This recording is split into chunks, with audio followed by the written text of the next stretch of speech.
Mr. President. The senator from Connecticut. Thank you, Mr. President. The American people can be forgiven for wanting to turn off their computers or TVs and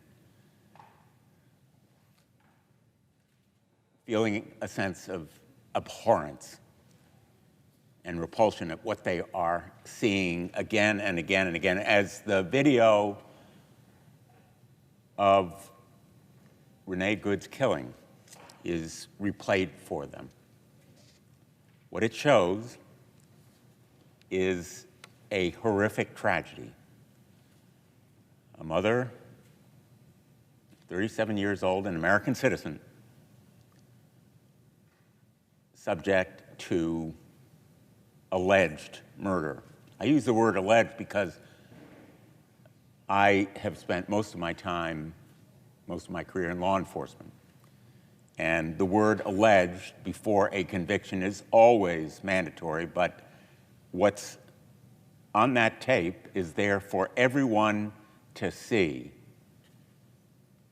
The absolutely needless, reckless use of excessive force and firearms without any apparent need for self-defense.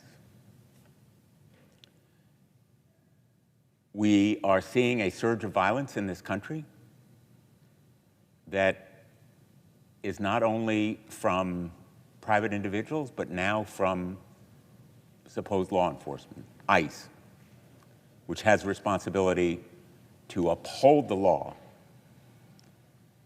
and respect norms that protect everyday citizens. We're a country built on due process and the rule of law. And we were founded on the idea that we resist tyrannical monarchs, that we fought a war, in fact, against a tyranny that used totalitarian Gestapo-type tactics. And now we see them on the streets of our own country. Yes, Americans have a right to be repulsed by these videos and outraged, angry, but also saddened and grief-stricken because the killing of Renee Nicole Good last week at the hands of an ICE agent showed the tragic outcome of abuse of power. This death was preventable and predictable. It was preventable. It needn't have happened. But it was also predictable because it is only an example of the rising tide of lawlessness and recklessness on the part of ICE that has been documented. In fact, by my report, the investigation we did as ranking member of the Permanent Subcommittee on Investigation, and the report that was the result of that investigation, we released it several weeks ago, and I ask that this report be entered into the record of this committee if there's no objection. Without objection.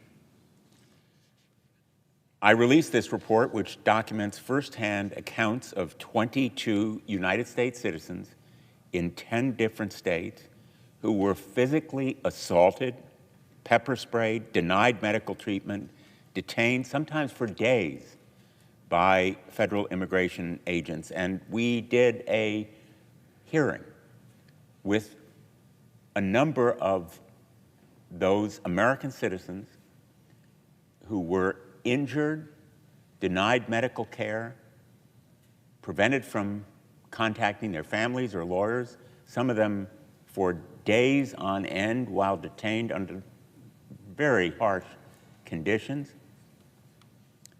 And it was graphic, it was gripping, but it was only 4 or 5 examples of 22 individuals we interviewed who themselves were only a subset of hundreds of American citizens who were physically assaulted, detained, and many of them injured.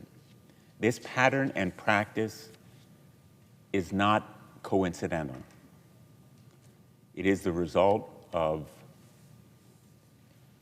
a policy, an apparent policy on the part of this government agency that involves agents who are masked, unidentifiable, turned violent without provocation, crashing their government vehicles into citizens' cars, dragging them from those cars, slamming them to the ground, violently assaulting them, often leading to lasting injuries, including trauma. One of the individuals who appeared at our hearing was a veteran who served and sacrificed for this country in the belief that he was helping to preserve the very liberties that he was denied when he was arrested. Now, every one of these people sought to tell the agents that they were an American citizen. They offered their passports or their driver's license or other identification to show they were American citizens. There was no reason to assault them in this way. In California, they beat a 79-year-old man so badly that they broke his ribs, and they slammed another man's head into the ground so hard that he was concussed. In Illinois, a woman was shot 5 times, while in Indiana, a man was punched in the face and dragged outside his family home in the early morning hours. It didn't matter whether children were present. Agents acted with reckless disregard for their safety and well-being. In Idaho, children were taken from a car at gunpoint and later zip-tied. In Massachusetts, an autistic child was deliberately taken from her parents and used as bait by law enforcement to try to lure their parents out of the house. These detentions were not limited to one state or a few states. They spanned the nation from Idaho to Alabama, from California to Illinois. And we know there are so many stories that haven't been told because people fear retaliation and retribution. American citizens fearing their own government retaliating against them for speaking truth to power about physical assaults by their own government. These ICE agents have been trained and they've been recruited by the Department of Homeland Security, which is complicit in this misconduct. Complicit because it has failed to provide the right training and perhaps has recruited people who are wrongly in these roles and has failed to either provide protocols or to enforce them. What became clear through our interviews and across the stories that keep emerging is that the Department of Homeland Security does not have just a few rogue agents. It has become a lawless force as an agency of the government. It is engaged in a coordinated nationwide effort using the same tactics, the same violence, wherever they are deployed. So after months of investigating these kinds of lawless abuses, I am really saddened to say that Renee Good's death came as no surprise. It was predictable. And it was preventable, and also preventable are the injuries and the deaths and the lawlessness that are happening every day right now in the streets of America, in the neighborhoods of our great country.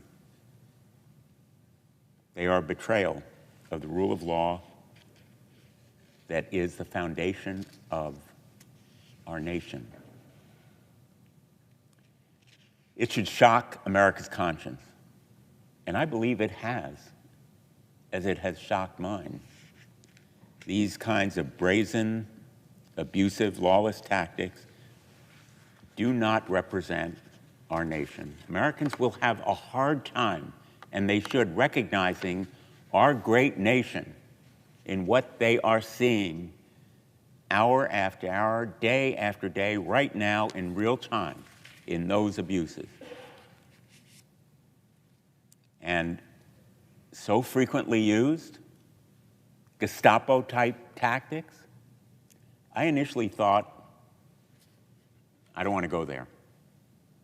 My father escaped Germany in 1935 and came to America after seeing what was to come in those same Gestapo-type tactics in Germany. He came here speaking no English, having not much more than the shirt on his back and knowing virtually no one. If he had stayed in Germany, he would have seen paramilitary force going door to door, rounding up people just like him. Exactly the kinds of tactics we now see unfolding. ICE as a paramilitary force going business to business, door to door, church to church, school to school, seizing people, dragging them out of their cars or homes, without much more cause than the fact that they are people of color, or they speak a different language, or they're working in a place where undocumented immigrants are thought to be working. In this country now, decades after that time, in the 1930s, in the pinnacle of democracy, what we're seeing is a paramilitary force stopping people in this same way, searching them and assaulting them. And the parallels are unmistakable and frightening.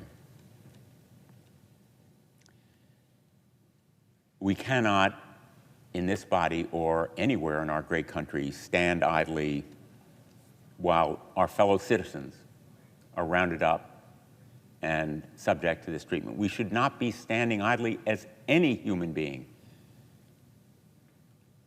whatever their status, is subject to this kind of abuse. I will continue on my subcommittee, the Permanent Subcommittee on Investigations, the work that we have done, the investigation that is ongoing right now. We will press for accountability. We will press for the facts, the truth. And we have a lot of it already. We will not sit idly and watch as the nation I love, all of us in this body do, demean and betray our Constitution. We've all taken an oath to uphold it. So have those ICE agents that are betraying it. Our Constitution will crumble unless we fight for it. Thank you, Mr. President. I yield the floor.